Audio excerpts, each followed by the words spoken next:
expect from that. Thank you.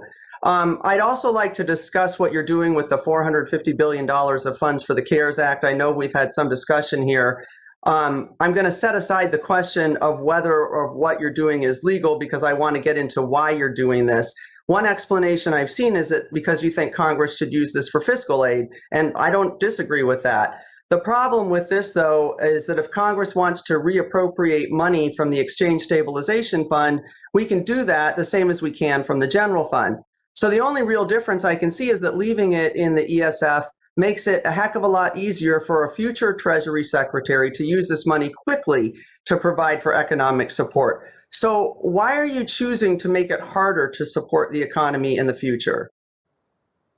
I just want to clarify because there's a bunch of confusion, whether it sits in the general account, whether it sits in the ESF, all of this is completely governed by the law. And as I've said, the chair, in deference to him, I extended the pre-CARES Act facilities. If I was looking to do something that was political, I wouldn't have extended those.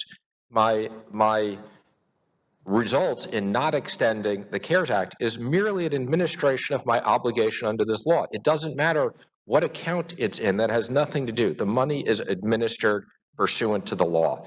And if Congress wants to change the law, that's fine. And the reason why I believe Mitch McConnell has put some new language in isn't in my interpretation of the law. It's because many of you seem to be confused that he wants to clarify. Reclaiming my time. Thank you, Secretary, but that's just not accurate. The CARES Act is very clear that existing investments can remain there, and that's what you've made happen with the Fed's facilities.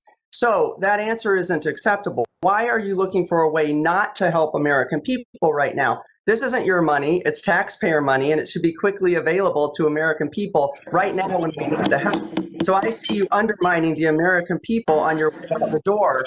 You need to reverse this decision so that these programs can keep supporting the gentleman's time has expired. Thank you for your service, and I yield back. Thank you. The gentleman from Tennessee.